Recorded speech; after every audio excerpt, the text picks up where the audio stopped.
नमस्कार दोस्तों, स्वागत है आपका फिर से हमारे YouTube चैनल धार्मिक दर्शन में।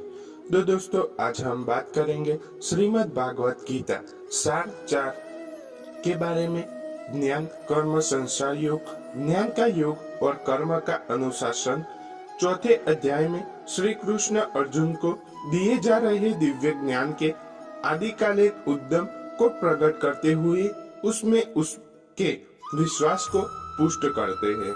वे बताते हैं कि यह वही स्वास्थ्य ज्ञान है जिसका उपदेश उन्होंने आरंभ में सर्वप्रथम सूर्यदेव को दिया था और फिर परंपरागत पद्धति यह ज्ञान निरंतर राजहिद्रो तक पहुंचा। अब वे अर्जुन, जो उनका प्रिय मित्र और परम भक्त है, के स्वमुख इस दिव्य ज्ञान को प्रकट कर रहे हैं। तब अर्जुन प्रश्न करता है कि वे कृष्ण, जो वर्तमान में उसके स्वमुख खड़े हैं, वे उस ज्ञान में उपदेश युगो पूर्व सूर्यदेव को कैसे दे सके। इसके प्रत्युत्तर में श्री कृष्ण अपने अवतारों का रहस्य प्रकट करते हैं। वे बताते हैं कि भगवान अजन्मा और सनातन है, फिर भी वे अपनी योगमाया शक्ति द्वारा धर्म की स्थापना के लिए पृथ्वी पर प्रकट होते हैं, लेकिन उनके जन्म और कर्म की होते ही और वे भौतिक विकारों से दूषित नहीं हो सकते।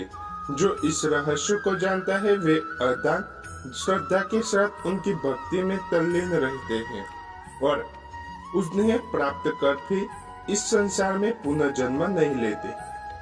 इसके पश्चात इस अध्याय में कर्म की प्रकृति का व्याख्यात किया गया है और कर्म अकर्मण्य तथा वर्जित कर्म के संबंधित 3 सिद्धांत पर चर्चा की गई है। इनसे विविध होता है कि कर्मयोगी उनके प्रकार के सांसारिक वाइंद्रों का निवार करते हुए अकर्म की अवस्था प्राप्त कर लेते हैं और इसलिए वे कार्मिक प्रतिक्रियाओं में नहीं फंसते।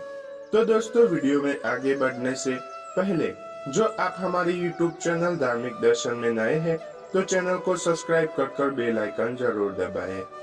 इसी साथ ज्ञान के साथ प्राचीन काल में ऋषि मुनि सफलता और असफलता, सुख दुख के प्रभावित हुए बिना केवल भगवान के सुख के लिए यज्ञ के रूप में कर्म करते हैं। यज्ञ कई प्रकार के होते हैं और उनमें कई यज्ञों का उल्लेख नहीं किया गया है। जब यज्ञ पूर्ण संपन्न की भावना के साथ संपन्न किए जाते हैं, तब इनके अवशेष अमृत के समान बन जाते हैं। ऐसे अमृत का पालन करने से साधक के भीतर की अशुद्धता समाप्त हो जाते हैं। इसलिए यज्ञों का अनुशासन पूर्ण निष्ठा और ज्ञान के साथ करना चाहिए। ज्ञान रूपी नौका की सहायता से महापापी भी संसार रूपी कष्टों से सागर को सरलता से पार कर लेता है। ऐसा दिव्य ज्ञान वास्तविक आध्यात्मिक गुरु से प्राप्त करना चाहिए, जो परम सत्य को जान चुका हो। श्री कृष्ण गुरु के रूप में अर्जुन से कहते हैं कि ज्ञान की खड़ग से अपने हृदय में उत्पन्न हुए संदेह को काट दो। उठो और युद्ध लड़ने के अपने कर्तव्य का पालन करो। परम भगवान श्री कृष्ण ने कहा, मैंने इस शास्त्र ज्ञान युग का उपदेश सूर्यदेव विवस्वान को दिया और विवस्वान ने मनु और फिर उनके बाद मनु ने इसका उपदेश ईश्वा को दिया। हे शत्रुओं के दम करता, इस प्रकार राजश्रियों को सतत गुरु परंपरा पद्धति द्वारा ज्ञान योग की विद्या प्राप्त की, किंतु अनंत युगों के साथ यह विज्ञान संसार से लुप्त हो गया। प्रतीत होता है कि उस प्राचीन गुढ़ योग ज्ञान का आज मैं तुम्हारे स्वमुख प्रकट कर रहा हूँ, क्योंकि तुम मेरे मित्र एवं मेरे भक्त हो, इसलिए तुम इस दिव्य ज्ञान को समझ सकते हो। अर्जुन ने कहा, आपका जन्म विवस्वान के बहुत बाद हुआ, तब मैं फिर यह कैसे मान लूं कि प्रारंभ में आपने उन्हें इस ज्ञान का उपदेश दिया था। तुम्हारे और मेरे अनंत जन्म हो चुके हैं, किंतु हे परम तत्पर तुम उन्हें भूल चुके हो, जबकि मुझे उन सबका स्मरण है। यद्यपि मैं अजमान और समस्त जीवों का स्वामी और अविनाशी प्रकृति का हूँ, तथापि मैं इस संसार में अपनी दिव्य शक्ति युगमाया द्वारा प्रकट होता हूँ। जब जब धरती पर धर्म का पतन और अधर्म में वृद्धि होती है, तब उस समय मैं पृथ्वी पर अवतार लेता हूँ। भक्तों द्वारा उद्धार और दुष्टों का विनाश करने और धर्म की मर्यादा पुनः स्थापित करने के लिए मैं प्रत्येक युग में प्रकट होता हूँ। हे अर्जुन, जो मेरे जन्म एवं कर्मों की दिव्य प्रकृति को अपितु मेरे नित्य धाम को प्राप्त करते हैं, आसक्ति, भय और क्रोध से मुक्त होकर पूर्ण रूप से मुझसे तल्लीन होकर मेरी शरण ग्रहण कर भूतकाल में अनेक लोग मेरे ज्ञान से पवित्र हो चुके हैं और इस प्रकार से उन्होंने मेरा दिव्य प्रेम प्राप्त किया है। जिस भाव से लोग मेरी शरण ग्रहण करते हैं, उसी भाव से अनुरूप में उन्हें फल देता हूँ कि वे पृथा पुत्र सभी लोग जानते या अनजाने में मेरे साथ क्या ही न अनुसरण करते हैं। इस संसार में जो लोग सकाम कर्मों से सफलता चाहते हैं, वे लोग स्वर्ग में देवताओं की पूजा करते हैं क्योंकि सब काम कर्मों का फल शीघ्र प्राप्त होता ही है। मनुष्य के गुणों और कर्मों के अनुसार मेरे द्वारा 4 वर्णों की रचना की गई है। यद्यपि मैं इस व्यवस्था का सृष्टा ही हूँ, किंतु तुम मुझे अकर्ता और अविनाशी मानो। न तो कर्म मुझे दूषित करते हैं और न ही मैं कर्म के फल की कामना करता हूँ। जो मेरे इस स्वरूप को जानता ही है, वह कभी कर्म फलों के बंधन में नहीं पड़ता। इस सत्य को जानकर प्राचीन काल में मुक्ति की अभिलाषा करने वाली आत्माओं ने भी कर्म के लिए, इसलिए तुम्हें भी उन मनुष्यों के पद चिन्हों का अनुसरण करते हुए अपने कर्तव्य का पालन करना चाहिए। कर्म क्या है और अकर्म क्या है, इसका निर्धारण करने में बुद्धिमान लोग ने विचलित हो जाते हैं। अब मैं तुम्हें कर्म के रहस्य से अवगत कराऊंगा, जिस जानकर तुम सारे लौकिक बंधनों से मुक्त हो सकोगे।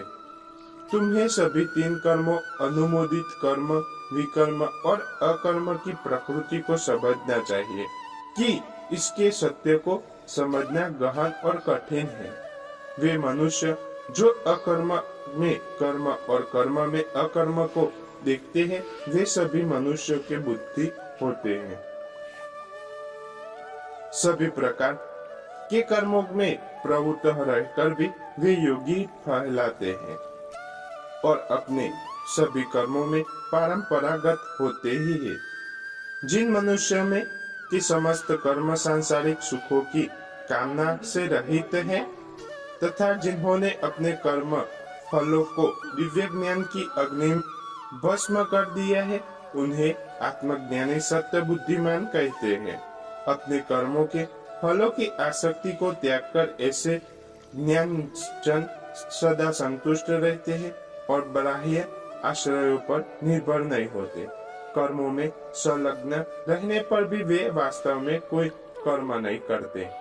ऐसे ज्ञान जिन फल की आकांक्षाओं और स्वाभित्व की भावना से मुक्त होकर अपने मन और बुद्धि को संयमित रखते हैं और शरीर के कर्म करते हुए भी कोई पाप अर्जित नहीं करते, वे जो अपने आप स्व प्राप्त को हो जाए उसमें संतुष्ट रहते हैं, ईर्ष्या और द्वेष भाव से मुक्त रहते हैं। वे सफलता और असफलता दोनों में संतुलित रहते हैं। वे सभी प्रकार के कार्य करते हुए कर्म के बंधन में नहीं पड़ते। वे सांसारिक मोह से मुक्त हो जाते हैं और उनकी बुद्धि दिव्य ज्ञान में स्थित हो जाती है, क्योंकि वे अपने सभी कर्म यज्ञ के रूप में भगवान के लिए संपन्न करते हैं और इसलिए वे कार्मिक प्रतिक्रियाओं से मुक्त रहते हैं। जो मनुष्य पूर्णतया भगवत चेतना में तल्लीन रहते हैं, उनका हवन ब्रह्म है, हवन सामग्री ब्रह्म है, और करसूल जिससे आहुति डाली जाती है वह ब्रह्म है, अर्पण कार्य ब्रह्म है, और यज्ञ की अग्नि भी ब्रह्म है। ऐसे मनुष्य जो प्रत्येक वस्तु को भगवान के रूप में देखते हैं, वे सहजाता से उसे पा लेते हैं। कुछ योगी सांसारिक पदार्थों की आहुति देते हुए यज्ञ द्वारा देवताओं की पूजा करते हैं। अन्य लोग जो वास्तव में आराधना करते हैं, वे परम सत्य ब्रह्म रूपी अग्नि में आत्माहुति देते हैं। कुछ योगी जन श्रवण नादि क्रियाओं और अन्य क्रियाओं को स्वयं रूपी यज्ञ की अग्नि में स्वाय कर देते हैं, और जबकि कुछ अन्य शाब्दिक क्रियाओं और इंद्रियों के अन्य विषयों को इंद्रियों के अग्नि रूपी यज्ञ में भेंट चढ़ा देते हैं। दिव्य ज्ञान से प्रेरित होकर कुछ योगी संयमित मन की अग्नि में अपनी समस्त इंद्रियों की क्रियाओं और प्राण शक्ति को भस्म कर देते हैं। कुछ लोग यज्ञ के रूप में अपनी संपत्ति और अर्पित करते हैं। कुछ अन्य लोग यज्ञ में रूप में कठोर तपस्या करते हैं, और कुछ लोग यज्ञ के रूप में अष्टांग योग का अभ्यास करते हैं, और जबकि अन्य लोग यज्ञ के रूप में वैदिक ग्रंथों का अध्ययन और ज्ञान घोषित करते हैं, जबकि कुछ कठोर प्रतिज्ञाएं करते हैं। कुछ अन्य लोग भी हैं जो बाहर छोड़ जाने वाले श्वास को अंदर भरी जाने वाले श्वास में, जबकि अन्य लोग अंदर भरी जाने वाले श्वास को बाहरी श्वास में रोककर यज्ञ के रूप में अर्पित करते हैं। कुछ प्राणायाम की कठिन क्रियाओं द्वारा भीतर और बाहरी श्वासों को रोककर प्राणवायु को नियंत्रण कर उसमें पूरी तरह से आत्मसात हो जाते हैं। कुछ योगी जन अल्प भोजन कर श्वासों को यज्ञ के रूप में प्राण शक्ति के अर्पित कर देते हैं। सब प्रकार के यज्ञों को संपन्न करते के परिणाम स्वरूप योग साधक अपनी अशुद्धता को शुद्ध करते हैं। इन यज्ञों का रहस्य जानने वाले और इनका अनुष्ठान करने वाले इस यज्ञों के अवशेष जो कि अमृत के समान होते हैं का आस्वादन कर परम सत्य की ओर बढ़ते हैं। वे पुरुष श्रेष्ठ जो लोग यज्ञ नहीं करते हैं, वह न तो इस संसार में और न ही अगले जन्म में सुखी रह सकते। विभिन्न प्रकार के इन सभी यज्ञों का वर्णन वेदों में किया गया है, और उन्हें विभिन्न कर्मों की उत्पत्ति का रूप मानो। यह ज्ञान तुम्हें माया के बंधन से मुक्त करेगा। हे शत्रुओं के दमन करता ज्ञान युक्त होकर क्रिया गया यज्ञ की किसी प्रकार के भौतिक या द्रव्य यज्ञ से श्रेष्ठ है। हे पार्थ, अतः सभी यज्ञों की पराकाष्ठा दिव्य ज्ञान में होती है। आध्यात्मिक गुरु के पास जाकर ज्ञान को जानो, विनम्र होकर उनसे ज्ञान प्रदान करते की जिज्ञासा प्रकट करते हुए ज्ञान प्राप्त करो और उनकी सेवा करो। ऐसा सिद्ध संत तुम्हें दिव्य ज्ञान प्रदान करता सकता है, क्योंकि वह परम सत्य की अनुभूति कर चुका होता है।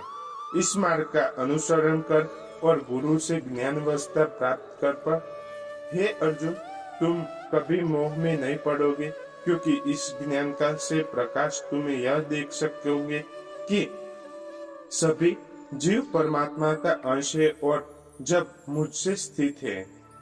जिनमें समस्त पापों का महापापी समझ जाता है, वे भी दिव्य ज्ञान की नौका में बैठकर संसार रूपी सागर को पार करने में समर्थ हो सकते हैं।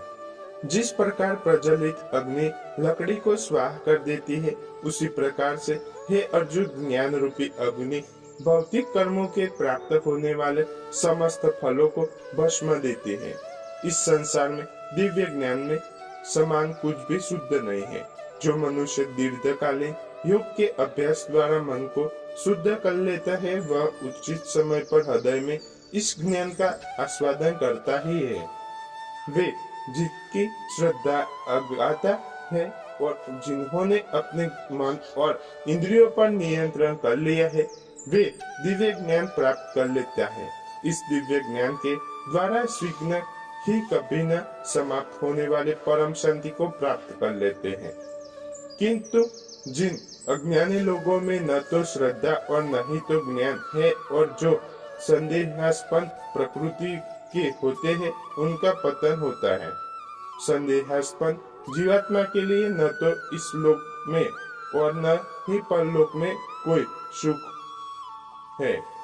हे अर्जुन, कर्म उन लोगों को बंधन में नहीं डाल सके जिन्होंने योग की अग्नि के कर्मों के विनिष्ट कर दिया है।